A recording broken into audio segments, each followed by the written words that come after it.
Assalamualaikum warahmatullahi wabarakatuh.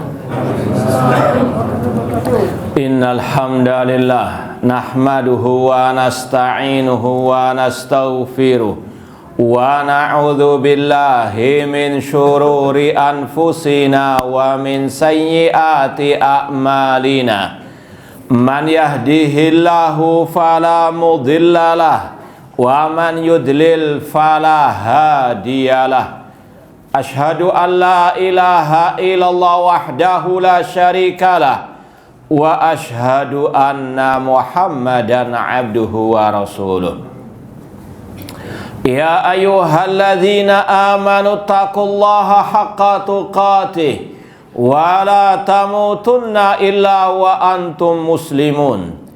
Ya ayyuhan nasu taqu rabbakumul ladzi khalaqakum min nafsin wahidah wa khalaqa minha zawjaha wa batha minhuma rijalan katsiran wa nisaa wattaqullaha alladzi tasaaluna bihi wal arham innallaha kana 'alaikum raqibah.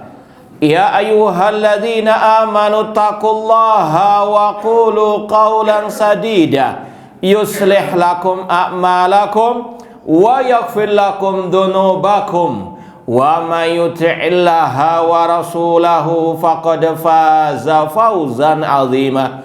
Amma ba'd, fa inna asdaqal hadits kitabullah wa khairal hadi hadyu Muhammadin sallallahu alaihi wasallam wa syarrul umuri muhdatsatuha wa kullu muhdatsatin bid'ah wa kullu bid'atin dhalalah wa kullu dhalalatin finnar. Ma'asal muslimin, ikhwani fillah wa akhwati, bapak-bapak, ibu-ibu, saudara-saudariku rahimani wa rahmakumullah. Alhamdulillah, segala puji bagi Allah Subhanahu wa taala yang mempertemukan kita kembali dalam kajian kitab Al-Aqidah At-Tahawiyah oleh Al-Imam At-Tahawi rahimahullah dengan syarah atau penjelasan dari Fadilatul Syekh Al-Allamah Muhammad bin Mani' dan Syekh Abdul Aziz bin Baz rahimahumullahu ta'ala. Semoga Allah Subhanahu wa ta'ala senantiasa memberikan kepada kita keistiqomahan dalam belajar akidah salaf dan berpegang teguh dengannya sampai akhir hayat kita nanti. Sekarang kita sampai pada poin 114. Al-Imam At-Tahawi rahimahullah berkata, wa naqul, dan kami mengatakan, Allahu a'lamu fi mashtabaha alaina ilmuhu. Kami mengatakan Allah yang lebih tahu dalam hal-hal yang kami tidak mengetahui ilmunya atau yang samar-samar ilmunya. Poin 114 ini sangat penting untuk kita pegang erat sampai mati, yaitu sebagaimana kata Al-Imam Al-Bukhari rahimahullah, al-ilmu qoblal qawli wal amal. Ilmu sebelum berucap dan sebelum beramal. Dan kata Al-Imam Ibnu Qayyim rahimahullah, al-ilmu ma qala Allah wa qala Rasul wa qala sahabah. Yang namanya ilmu adalah yang berdasarkan Al-Quran, hadis Rasul yang sahih, dan dengan pemahaman para as-salafus saleh, para sahabat ar-Rasul sallallahu alaihi wasallam. Maka seorang muslim muslimah, entah di dunia nyata ataupun di dunia maya, harus betul-betul mendasari ucapannya dengan al-ilmu. Apalagi di dunia medsos misalnya, di dunia maya, hati-hati, jangan asbun, ya, jangan asal komen, jangan asal posting, jangan asal nge-share, jangan asal komen, kecuali didasari oleh al-ilmu. Qala Allah wa qala Rasul wa qala as-sahabah. harus kita ingat selalu firman Allah surat Al-Isra ayat ke-36, wala taqfu ma laisa laka bihi ilmun innas sam'a wal basara wal fuada kullu ulaika kana anhu mas'ula. Jangan engkau mengikuti apa yang engkau tidak punya ilmunya. Sesungguhnya pendengaran, penglihatan, dan hati semuanya akan diminta pertanggungjawaban oleh Allah Subhanahu wa taala. Apalagi kalau kita tadi posting, nge-share atau komen dan itu dibaca oleh banyak orang, banyak yang terpengaruh dengan komentar, ucapan, postingan kita. Namun itu semuanya tidak sesuai dengan Al-Quran dan Sunnah.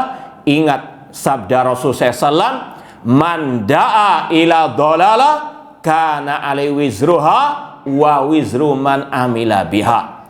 Barang siapa yang menyeru kepada kesesatan, baginya dosanya dan dosa orang yang mengikutinya, tanpa mengurangi dosa orang yang mengikutinya. Kalau kita posting yang baca mungkin bisa sampai ribuan, kalau semua itu ikut kesalahan kita, dosanya ribuan juga. Na'udzubillahi min dzalik. Makanya Allah Subhanahu wa taala mengingatkan, memperingatkan kita tentang bahaya ucapan tanpa ilmu yang berkaitan dengan agama Allah. Dalam surat Al-A'raf ayat ke-33, ketika Allah mencantumkan berbagai macam bentuk dosa, yang paling tinggi levelnya berkata tentang agama Allah tanpa ilmu. Allah berfirman, "Qul innama harrama rabbiyal fawahisha ma dhahara minha wa ma batan wal itsma wal baghya bighairil haqqi wa an tusyriku billahi ma lam yunazil bi sultana wa an taqulu 'alallahi ma la ta'lamun."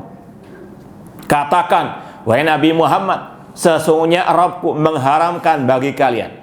Ini level yang paling bawah, kekejian yang nampak dan yang tersembunyi, dosa dan melampaui batas, dan engkau berbuat syirik kepada Allah yang tidak Allah turunkan keterangan padanya. Dan yang paling level atas, wa antakulu 'alallah ma la ta'lamun, dan engkau berkata tentang Allah apa yang tidak engkau ketahui. Kata para ulama, ini dosa yang sangat berbahaya. Di antaranya karena tiga dosa yang di bawahnya, salah satu sebab utamanya kejahilan. Adanya kesyirikan, adanya kebid'ahan muncul dari berkata tentang Allah, tentang agama Allah tanpa al-ilmu. Makanya mungkin kita pernah ingat kisah Nabi Musa alaihissalam ketika diselamatkan dari kejaran Fir'aun. Kemudian kaum beliau Bani Israel minta dibuatkan sesembahan. Kata mereka, ij'al lana ilahan kama lahum aliha. Wahai Musa, buatkan bagi kami sesembahan sebagaimana orang musyrikin punya sesembahan. Apa kata Nabi Musa? Innakum qaumun tajhalun. Sesungguhnya kalian kaum yang jahil. Kejahilan sebab kesyirikan. Makanya dai-dai penyesat umat, mereka semuanya di atas kejahilan, di atas kebodohan, maka mereka dhallu wa adhallu, seperti yang Rasul kabarkan dalam Sahih Bukhari. Kata Rasul, innallaha la yantazil ilma intizaan.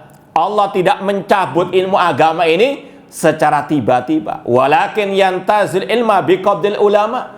Namun Allah mencabut ilmu agama ini dengan mewafatkan para ulama. Hatta idalam yubki aliman ittakhadhan nasur usan juhala. Ketika sudah banyak ulama yang meninggal dunia, sedikit sekali para ulama maka manusia mengambil tokoh agama mereka, ustadz mereka, dai mereka dari orang-orang yang jahil, kata Rasul. Ittakhadhan nasu ru'usan juhalan fasuilu, ketika mereka ditanya fa'aftau bighairi ilmin, mereka berfatwa tanpa ilmu. Maka apa? Akibatnya dallu wa adallu, sesat dan menyesatkan. Makanya seorang muslimah yang bijak harus selektif dalam menimba ilmu agama. Jangan mengatakan, wah kalau salah kan dosanya tanggung dia. Tidak, kita juga ikut menanggung dosanya. Sebagaimana kata Rasul di akhir zaman, du'atun ala abwabi jahannam, akan ada dai-dai yang menyeru ke neraka jahanam. Kata Rasul, man ajabam ilaiha qadhafu fiha, barang siapa yang mengikuti ajakan dai yang menyeru ke neraka jahanam, maka mereka akan dimasukkan juga ke neraka jahanam. Resikonya bukan dai-nya saja yang didakwai, yang ikut juga bisa dicelupkan ke dalam neraka jahanam. Dan kata para ulama, di antara Syekh Muhammad bin Utsaimin, dan di antara ciri dai neraka jahanam yang Rasul sebutkan dalam hadis riwayat Bukhari tersebut adalah para provokator yang menyeru umat untuk mengkudeta, untuk memisahkan diri dari barisan pemimpin kaum muslimin. Karena hadis itu lanjutannya, talzam jama'atal muslimin wa imamahum, pegang erat jamaah kaum muslimin dan pemimpin mereka. Maka sekali lagi, seorang muslim muslimah harus betul-betul selektif. Dan inilah wasiat para ulama, inna hadzal ilma dinun fanduru amman ta'khuduna dinakum. Ilmu agama ini adalah agama itu sendiri, maka selektiflah. Perhatikanlah dari siapa Anda menimba ilmu agama tersebut. Yang pertama, harus perhatikan akidahnya. Apakah akidahnya sesuai dengan akidah salaf ataukah tidak. Kemudian yang kedua, perhatikan orangnya berkompeten tidak dalam ilmu agama. Paham betul tidak ilmu agama? Apakah kajiannya, tulisannya, postingannya itu berdasarkan qala Allah, qala Rasulullah, qala sahabat, apa sekedar pemikirannya saja, atau sekedar curhat saja, atau sekedar cerita ngalor ngidul kata orang Jawa, ya, tidak jelas apa dalilnya. Maka kata para ulama harus hati-hati, bukan menimba ilmu hanya lihat dari followernya yang banyak, dari gelar akademiknya profesor, doktor, karena tidak menjamin mereka di atas al-ilmu. Dan alangkah banyaknya mereka ini. Bahkan Syekh Abdul Aziz bin Baz, Syekh Muhammad Nasiruddin Albani, banyak para ulama yang mengkritik berapa banyak para doktor-doktor tidak paham al-aqidah as-sahihah. Sekali lagi, mereka para ulama yang betul-betul mentahdir kita dari orang-orang yang, kalau istilah kita, tong kosong nyaring bunyi, gelarnya luar biasa, banyaknya, tingginya, namun akidahnya sekali lagi jauh dari al-ilmu, jauh dari akidah as-salaf. Ma'asal muslimin, ikhwani fillah wa akhwati rahimani wa rahimakumullah, kata Imam At-Tahawi rahimahullah, kami mengatakan Allahu a'lam fi mashtaba alaina ilmuhu. Kami mengatakan Allahu a'lam dalam hal yang kami tidak tahu ilmunya atau yang samar-samar. Jangan naudzubillah min dzalik memberanikan diri berkata tentang agama Allah tanpa al-ilmu. Bahayanya ini dunia dan akhirat. Ada kisah yang insya Allah masyhur juga, ketika ada sebagian kaum muslimin di zaman Rasulullah SAW dalam keadaan terluka, kemudian dia junub, tanya apakah boleh tayamum? Kata yang ditanya, tidak ada, kecuali harus mandi janabah. Ketika dia mandi janabah, apa akibatnya? meninggal dunia. Apa kata Rasul? Qatalu atau qatalu, mereka membunuhnya. Ya.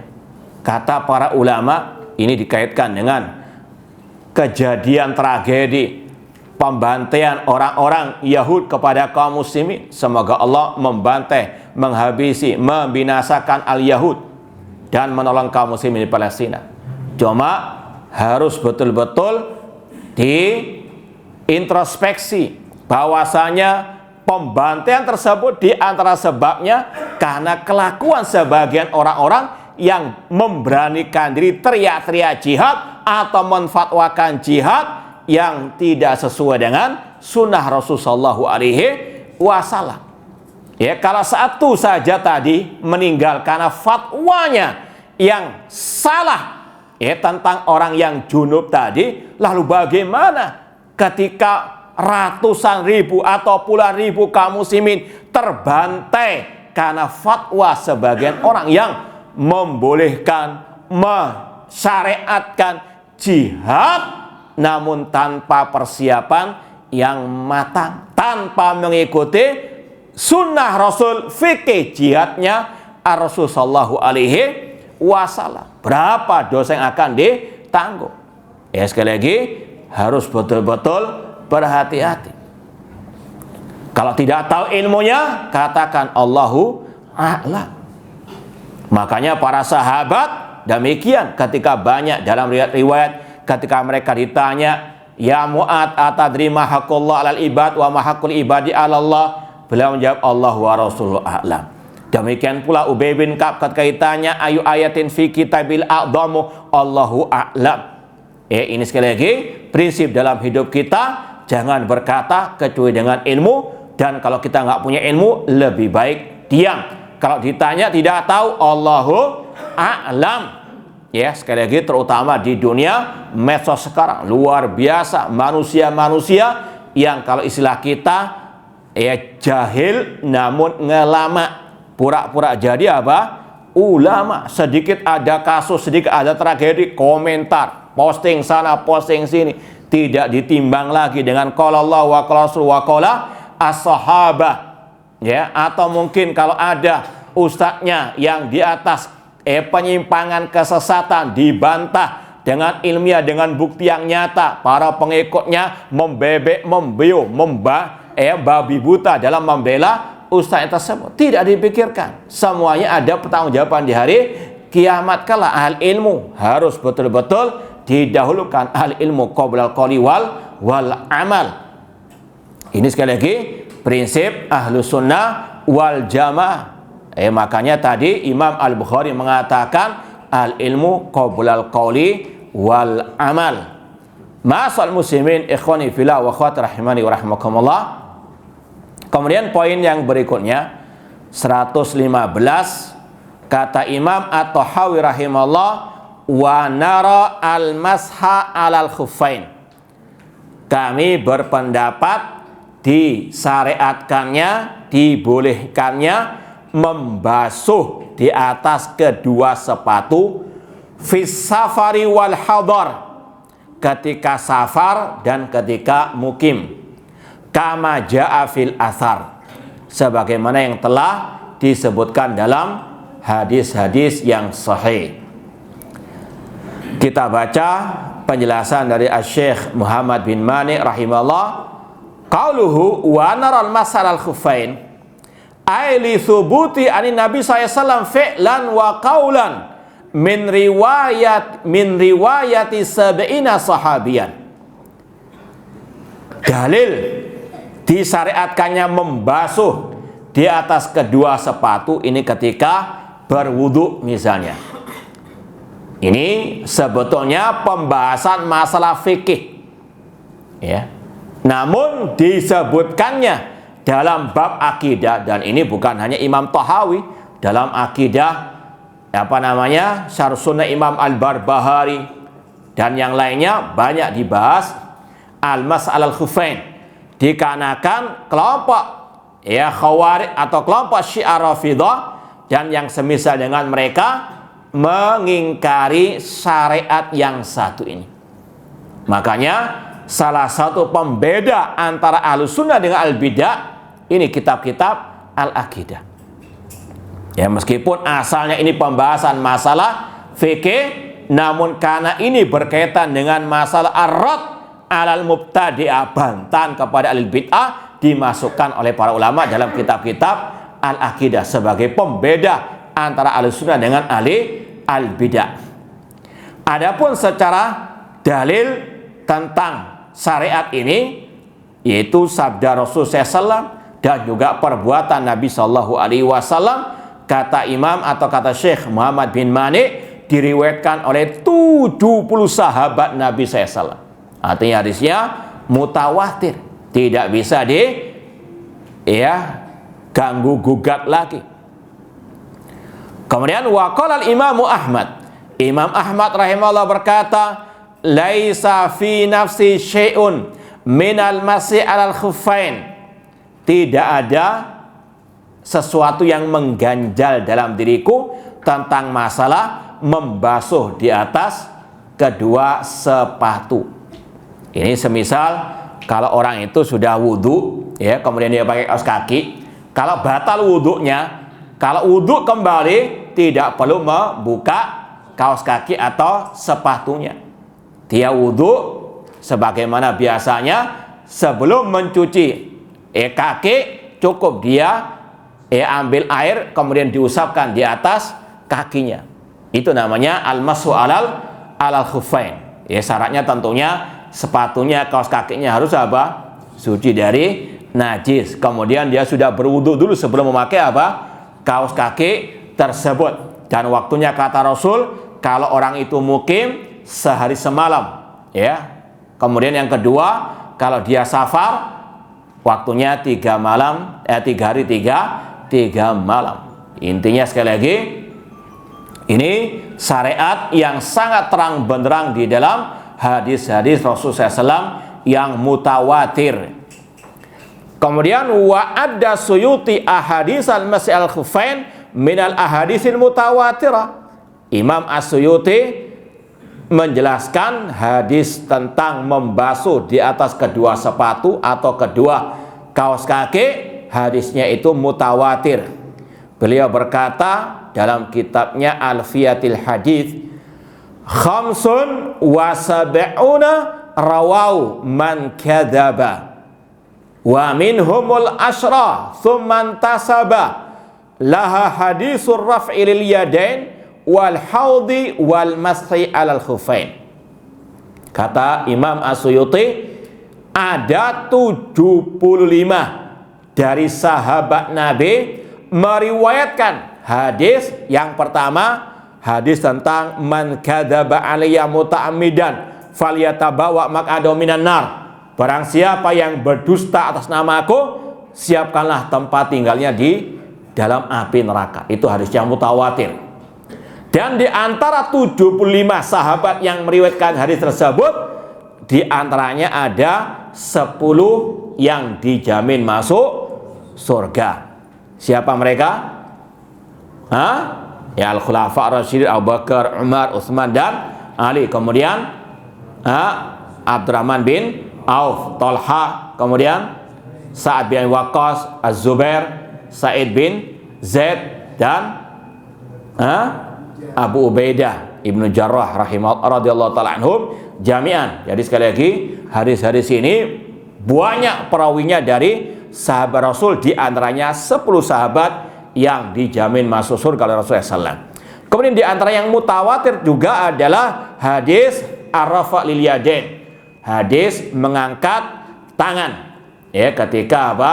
Salat. Wal haud, demikian pula, atau mengangkat tangan ketika doa. Kemudian wal haud, yaitu masalah telaga yang ada di padang mahsyar.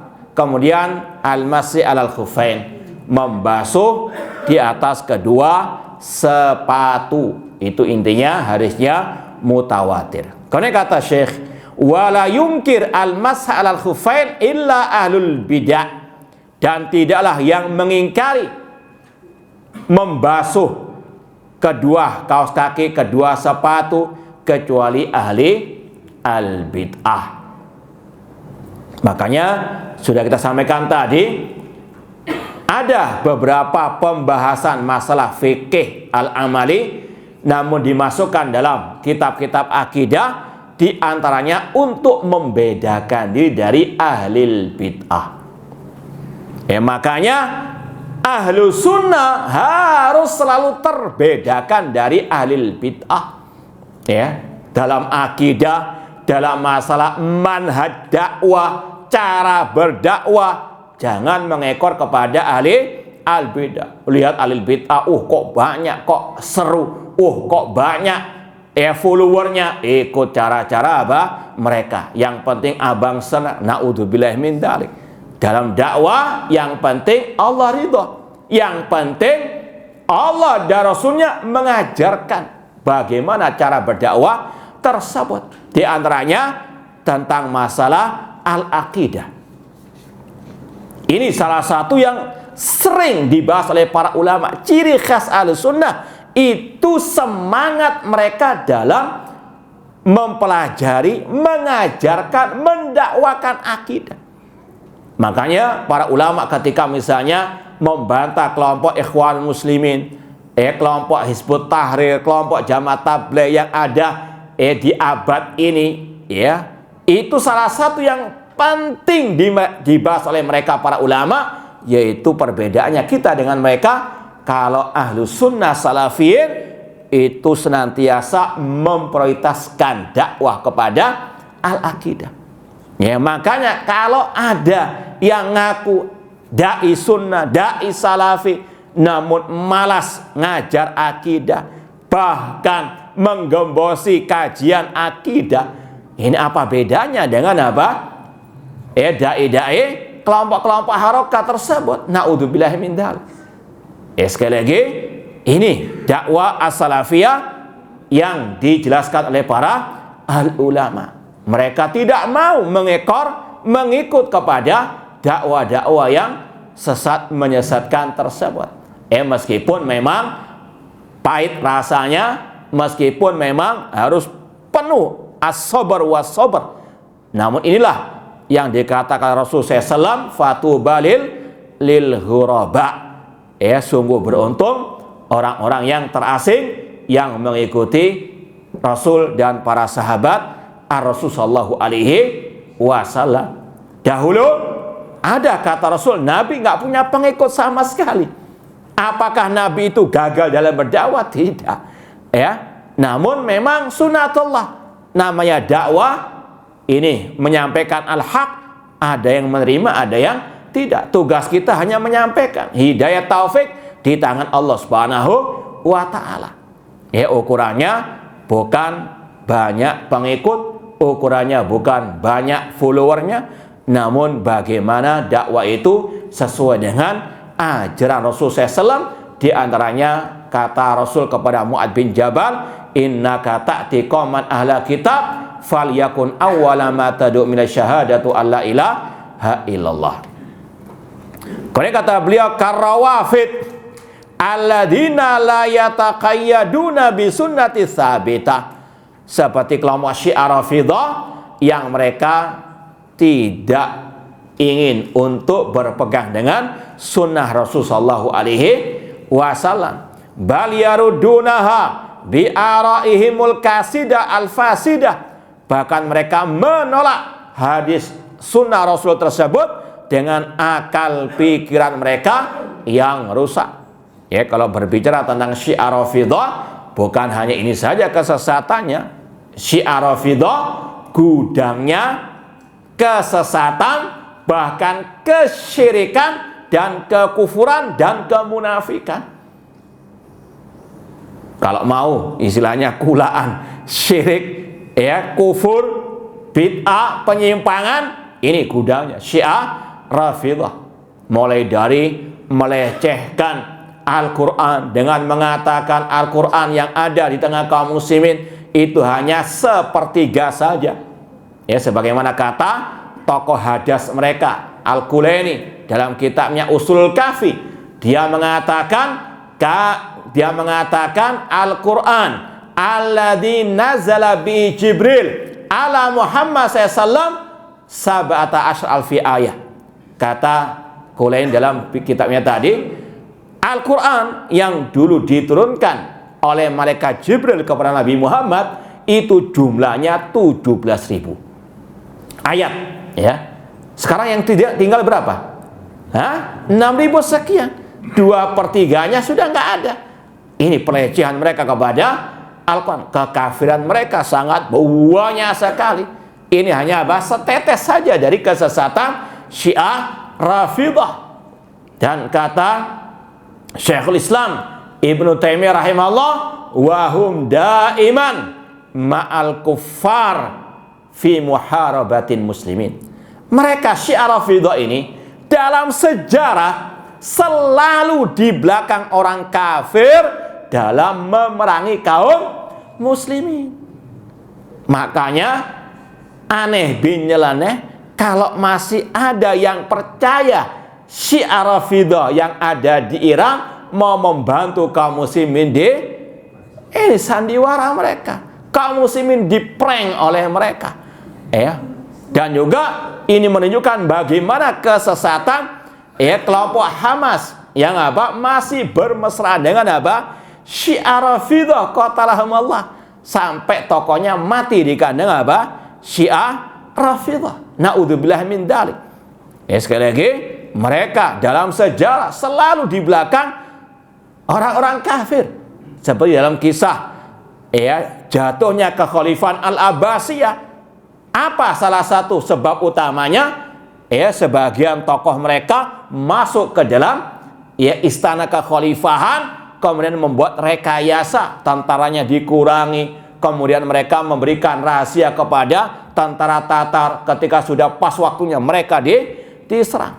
Ini sekali lagi selalu ada tangan-tangan kemunafikan orang-orang Syiah Rafidah. Makanya sampai sekarang pernah dengar katanya mereka punya nuklir, mana? Pernah nggak dilempar di Yahudi sana? Yahudi dan Syiah Rafidah anak dan bapak, nenek atau kakek dan cucu. Siapa yang memproduksi Syiah Rafidah? Abdullah bin Sabah al-Yahud. Namun naudzubillah min dzalik, sebagian orang sekarang memuji Syiah Rafidah atau negara Iran luar biasa, namun menuduh Saudi Arabia yang di atas akidah tauhid, di atas sunnah Rasulullah luar biasa caci maki. Ini propagandanya Syiah Rafidah qatalahumullah. Baik. Kemudian poin yang ke-116, kata Imam At-Tahawi rahimahullah, wal hajju wal jihadu madiyan ma'a ulil amri minal muslimin. Berhaji, berjihad itu berlaku bersama pemimpin kaum muslimin, barihim wa fajirihim, yang baik maupun yang fajir, ila qiyamisa, sampai hari kiamat. La yubtiluhuma syai'un wala yanquduhuma, tidak bisa dibatalkan oleh sesuatu apapun. Pembahasan 116 ini sebetulnya ada kaitan dengan pembahasan kita bulan yang lalu tentang akidah dan sikap Ahlussunnah terhadap pemimpin kaum muslimin.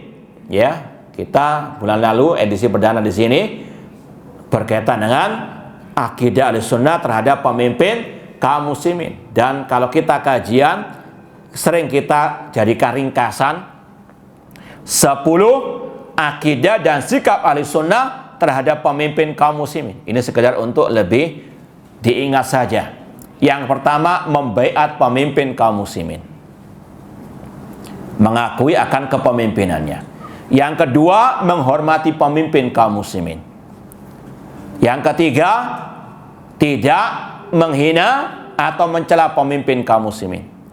Yang keempat, mendengar dan taat kepada pemimpin dalam hal yang tidak bermaksiat kepada Allah. Yang kelima, bersabar dalam menghadapi kezaliman pemimpin. Yang keenam, menasihati dengan lemah lembut dan dengan rahasia. Yang ketujuh, mendoakan dengan kebaikan. Yang ke-8, tidak mendoakan dengan kejelekan. Yang ke-9, tidak mengkudeta, memberontak kepada pemimpin muslim. Dan yang ke-10, ini inti pembahasan kita sekarang, melaksanakan sebagian ibadah di belakang pemimpin kaum muslimin. Ya. Kalau mau ditulis, Anda sebutkan lagi: membaiat secara ringkas, membaiat, menghormati, tidak menghina, mendengar dan taat dalam hal yang tidak bermaksiat, bersabar menghadapi kezalimannya, menasihati dengan lemah lembut dan dengan rahasia, mendoakan dengan kebaikan. Yang ke-8, tidak mendoakan pemimpin dengan kejelekan. Yang ke-9, tidak mengkudeta. Dan yang ke-10, melaksanakan sebagian ibadah di belakang pemimpin kaum muslimin. Di antaranya berhaji dan berjihad. Nanti akan ada lagi, kalau mau ditambahkan, sholat. Ya, ini sudah kita lewati juga. Sholat Idul Adha, Idul Fitri bersama pemimpin kaum muslimin. Seperti yang diungkapkan oleh Imam Harb Al-Kirmani, Sufyan Ats-Tsauri, dan yang lainnya. Adapun berhaji, ini sebagaimana Rasul SAW, beliau mengutus Abu Bakar As-Siddiq, ya, untuk menjadi Amirul Hajj. Makanya yang tinggal di Indonesia, kalau mau haji ya ikut peraturan apa? Iya, jangan cari apa jalan pintas sampai sana dipulangkan lagi. Naudzubillah min dzalik. Ya, ini sekali lagi, kalau memang belum dapat kuota ya sabar. Jangan cari jalan apa? Yang ilegal. Naudzubillah min dzalik. Ini sekali lagi adalah apa? Salah satu bentuk taat kepada walil amri. Ati Allah wa ati Rasul wa ulil amri minkum. Berhaji. Kemudian berjihad. Sebagaimana dalam Sahih Bukhari, Rasul mengatakan, innamal imam junnatun yuqatalu min wara'i. Sesungguhnya pemimpin adalah perisai yang kaum muslimin berjihad, berperang di belakangnya. Kata para ulama, syarat jihad diantaranya harus ada komando dari pemimpin kaum muslimin. Jihad ibadah, tidak sembarangan asal sikat. Ya, insyaallah kita lanjutkan badal azannya. Nah,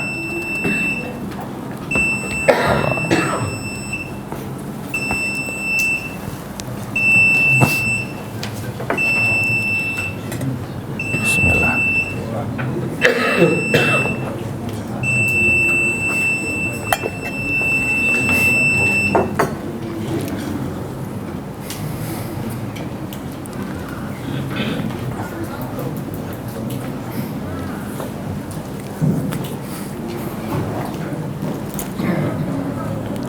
Allahu Akbar, Allahu Akbar, Allahu Akbar, Allahu Akbar. Allahu Akbar, Allahu Akbar, Allahu Akbar, Allahu Akbar. Asyhadu an la ilaha illallah.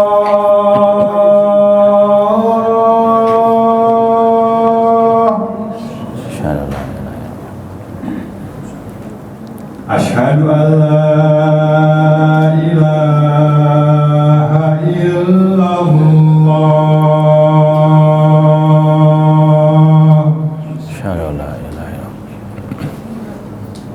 Asyhadu anna Muhammadar Rasulullah.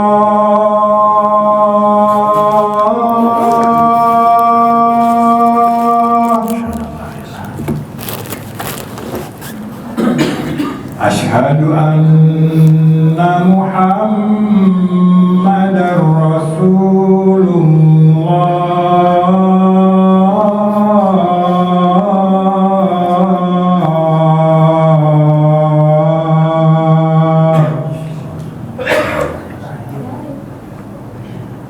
حي على الصلاة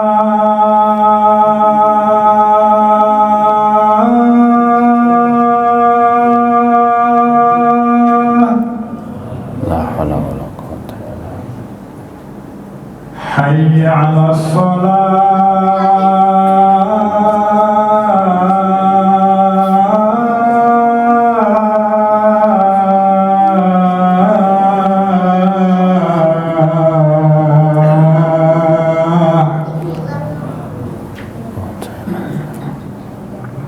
حي على الفلاح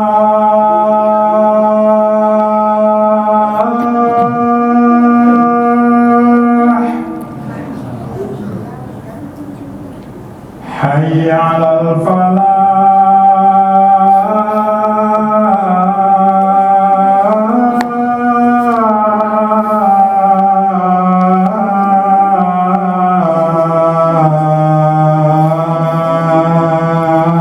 la haula wala quwwata illa الله أكبر الله أكبر Allahu akbar, Allahu akbar. لا إله إلا الله La ilaha illallah ma rabbana wa itama wa salatul qaimati Muhammad Muhammadan alladhi wa'ata.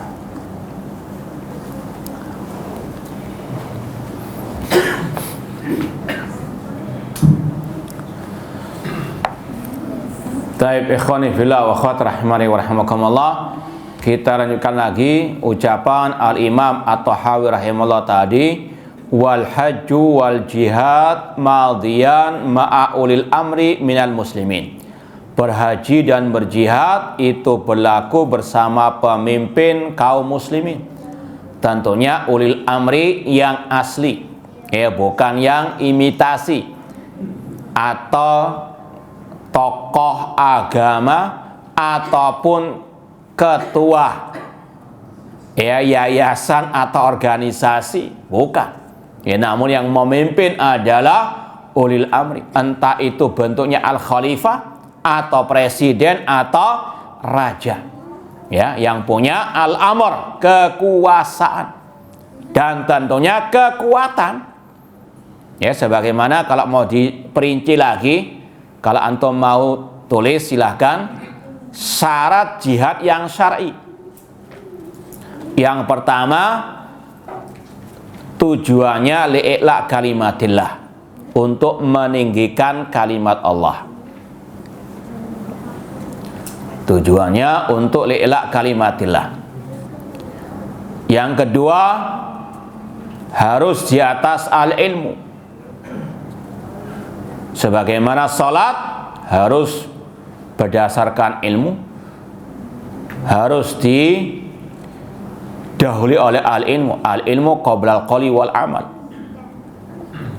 Yang ketiga, harus dengan komando pemimpin kaum muslimin. Yang keberapa? Yang keempat, harus kaum muslimin memiliki kekuatan. Ini yang kita sering sampaikan para ulama, terutama 3 imam abad ini, Syekh Abdul Aziz bin Baz, Syekh Al-Albani, Syekh Muhammad bin Utsaimin. Mereka selalu menekankan pembahasan yang satu ini. Sekarang kaum muslimin belum punya kekuatan. Jangan nekat menantang orang-orang kafir yang memiliki kekuatan militer yang tidak bisa dibandingkan dengan kekuatan militer kaum muslimin. Senjata-senjata militer kaum muslimin dari siapa? Dari mereka. Bahkan kata sebagian ulama,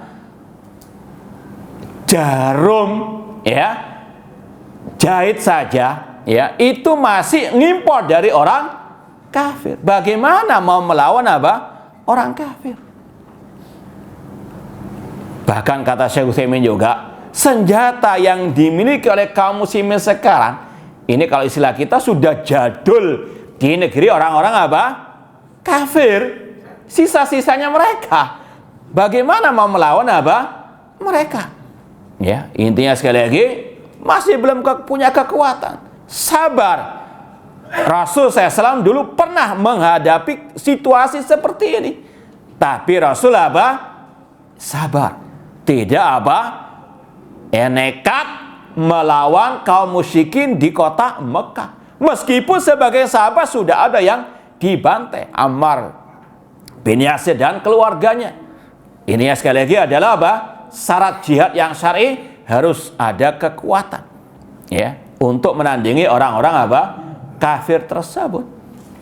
Kalau nekat, ya ini yang kita contohkan tadi, ya, seperti di Palestina sana, bagaimana ketika Hamas menantang orang Yahudi, apa akibatnya? Kaum muslimin yang menjadi apa? Korbannya. Kata para ulama, mereka enak nyerang masuk terowongan. Rakyat sipil bagaimana nasibnya? Hancur-hancuran. Ya. Kalau ada yang mengatakan, sebagaimana kata sebagian mereka, oh ini kemenangan orang-orang apa? Kaum muslim. Menang dari sisi mana? Hancur, ya, kota Gaza. Puluhan ribu kaum muslimin yang meninggal dunia. Belum lagi yang berhijrah. Na'udzubillah min dzalik. Bahkan kata sebagian masyayikh dakwah salafiyah, udzibat imra'atun fi hirratin. Seorang perempuan, kata Rasul, diadab di neraka gara-gara apa? Seekor kucing yang mati. Bukan dia membunuh secara langsung, tidak, tapi apa, dimasukkan di kandang, nggak dikasih makan, nggak dikasih minum, nggak dibiarkan mencari makan, mati, diadab di. Bagaimana dengan kondisi kaum muslimin sekarang di Palestina sana? Dibantai, kemudian yang mengungsi, ada yang mungkin mati kelaparan. Na'udzubillah min dzalik. Maka sekali lagi, hati-hati yang berfatwa tanpa ittiba kepada sunnah Rasulullah SAW, terutama dalam fikih al-jihad. Baik, kemudian syarat yang keberapa lagi? Yang kelima, harus ada pertimbangan maslahat dengan mafsadah. Harus ada pertimbangan maslahat, kemaslahatan dan kerusakannya. Artinya kalau ditimbang kerusakannya lebih besar, harus stop, nggak boleh jihad. Tapi kalau dipertimbangkan, terutama oleh para ulama, bukan orang-orang yang jahil namun ngelama, ini sekali lagi syarat-syarat yang harus betul-betul diperhatikan oleh mereka-mereka yang suka teriak-teriak al-jihad. Cuma terkadang ada sebagian orang yang asbun saja. Kalian ini suka gembosi, orang yang berjihad, kan di jihad di sana jihad yang syar'i. Kita katakan, kalau jihad di sana syar'i, kenapa kok ente nggak berangkat? Paham ya? Menyalahkan yang nggak berangkat, dia sendiri juga nggak berangkat, keluar aja. Na'udzubillahi min dzalik. Intinya berjihad harus dengan komando pemimpin kaum muslimin, yang baik maupun yang fajir. Kata-kata ini disampaikan oleh Imam At-Tahawi dan juga para ulama yang lain untuk membantah dua kelompok sesat, Khawarij dan Ar-Rafidhah juga. Syiah Rafidhah, mereka mengatakan tidak ada jihad sampai keluarnya Imam Mahdi fiktifnya mereka. Paham ya? Ini syiarnya Syiah Rafidhah. Cuma mereka nggak konsekuen, mincla-mincli. Itu cirinya al-bidah. Buktinya apa? Sekarang ini mereka menjadi apa? Istilahnya biang kerok peperangan terutama di Timur Tengah sana. Ya, di Yaman mereka biang keroknya. Padahal sesuai dengan akidah mereka, kalau mereka konsekuen nggak ada jihad. Ya, Iran CS itu sebetulnya sesuai dengan akidah mereka, nggak boleh mereka berjihad, berperang sampai munculnya apa? Imam Mahdinya mereka. Ya, alias tadi Imam Mahdi yang apa? Fiktif. Makanya kata para ulama, seandainya mereka konsekuen, konsisten dengan akidah mereka meskipun saat ini, lastarahna, kita lebih nyaman. Ya, cuma namanya alil bidah, alil ahwa, ya tentunya mengikut hawa nafsu, meskipun harus apa? Mengorbankan akidah mereka. Ya, ini sekali lagi, Syiah Rafidah secara akidah mereka meyakini tidak ada jihad kecuali dengan Imam Mahdi mereka yang fiktif. Adapun Syiah kelompok Khawarij, mereka mengatakan tidak ada jihad kecuali dengan pemimpinnya mereka. Ya, karena apa? Mereka nggak mempercayai ulil amri selain dari golongan mereka. Seperti dulu ada kelompok teroris ISIS, khalifahnya jadi-jadian Abu Bakar al-Baghdadi, ya, yang dompleng di negeri orang, katanya khalifah kok masih apa? Ya, ngontrak pun nggak bayar. Nah, inilah mereka, ya, yang tidak syar'i, mereka baiat, mereka sam'an wa ta'ah. Ya, dengan apa? Mengikuti arahannya untuk ngebom sana, ngebom sini, berjihad ala mereka. Na'udzubillah min dzalik. Syiah dan Khawarij mereka ya sering beriringan dalam sejarah. Dulu Syiah Rafidah muncul di zaman Al-Khalifah Rasyid Utsman bin Affan. Khawarij juga apa? Juga muncul. Ya, sampai detik ini juga demikian. Ada Syiah Rafidah, ada apa? Al-Khawarij. Qatalahumullah. Baik, cukup atau lanjut? Mana panitianya? Takmirnya, cukup atau lanjut? Hah? Oh, pertanyaan. Namanya. Jazakallah khair.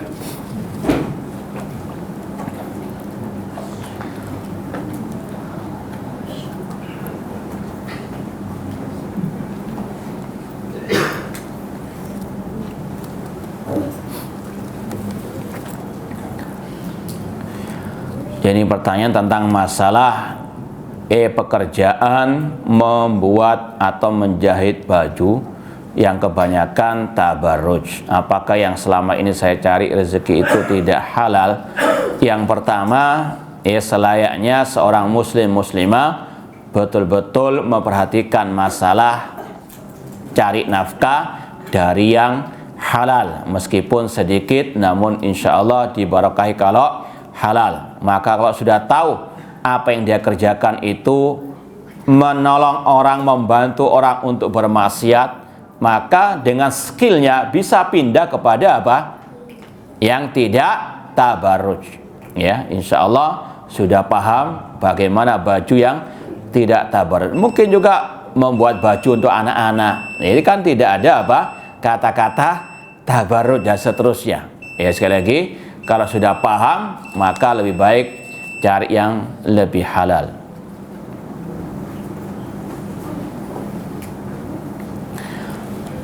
Zaman masih jahil, ana berangkat haji tanpa mahram. Apakah haji saya tidak sah? Kata para ulama, haji tanpa mahram itu maksiat.